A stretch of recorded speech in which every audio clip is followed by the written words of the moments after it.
கோவில்ல பூஜை நடக்கிறது. பூஜா அப்படிங்கிற 2 அக்ஷரங்கள்.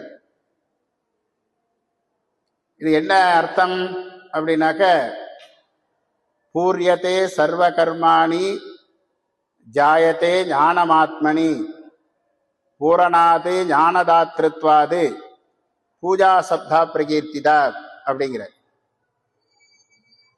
நாம செய்கின்ற காரியங்களை பூர்த்தி பண்ணணும். சுவாமிக்கு பூஜை பண்ணாதான் நாம என்ன காரியம் பண்ணாலும் அது பூர்த்தி அடையும். இப்ப இந்த சப்தாக நிகழ்ச்சியை 7 ஊர்ல நடத்துறாங்கிறது ஒரு மிகப்பெரிய கைங்கரியம். இது நல்லபடியா பூர்த்தி ஆகணும்னா சுவாமி கிட்ட நாம பக்தி செலுத்தணும்.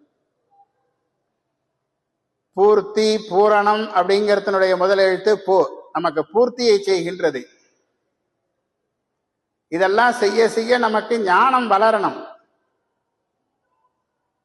25 வருஷம் காலேஜில் படிச்சுட்டு ஆனாவனா தெரியல என்னாக்க, படிக்கிறதுக்கு தகுந்த ஞானம் அறிவு வளரணும்னா தப்பு தப்பா எழுதுறானுங்க. பெரிய பெரிய பதவியில் இருக்கிறவன்லாம் வல்லினம் மெல்லினம் தெரியாம தமிழ் எழுதுறான். கேட்டா எல்லாம் தெரியும் அப்படிங்கிறானுங்க. நான் இப்ப டபுள் டிகிரி வாங்கியிருக்கேன் அப்படிங்கிறான்.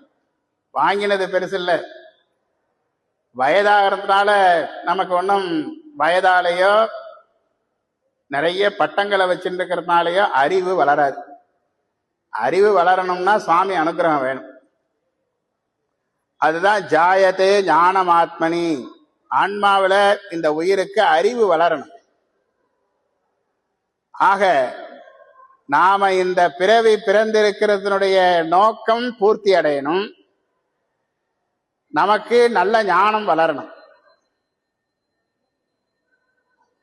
1ஆம் கிளாஸ் படிச்சுட்டு அடுத்தது 2ஆம் கிளாஸ் பாஸ் பண்ணி போயிடணும். +2 முடிச்சாச்சுன்னா அந்த பள்ளிக்கூடத்தை விட்டு வெளியில வந்துடணும்.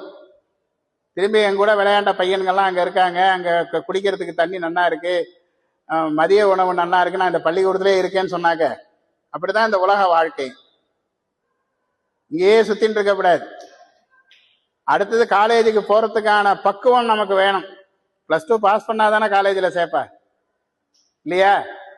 இல்லைன்னா பள்ளிக்கூடத்துல இருக்கலாம். பழைய ஃப்ரெண்ட்ஸு, பழைய கிரவுண்டு, பழைய சாப்பாடு எல்லாம் சாப்பிட்டு இருக்கலாம். அதுபோல நமக்கு இந்த உலக விஷயங்கள், இந்த உலகத்துல இந்த பிரபஞ்சம், இதனால நமக்கு என்ன கிடைக்கிறது, இதெல்லாம் நாம யோஜனை பண்ணி நமக்கு நல்ல ஞானம் வரணும் அப்படின்னு சொன்னாக்க சுவாமியை பூஜை பண்ணணும். அதுதான் பூஜா.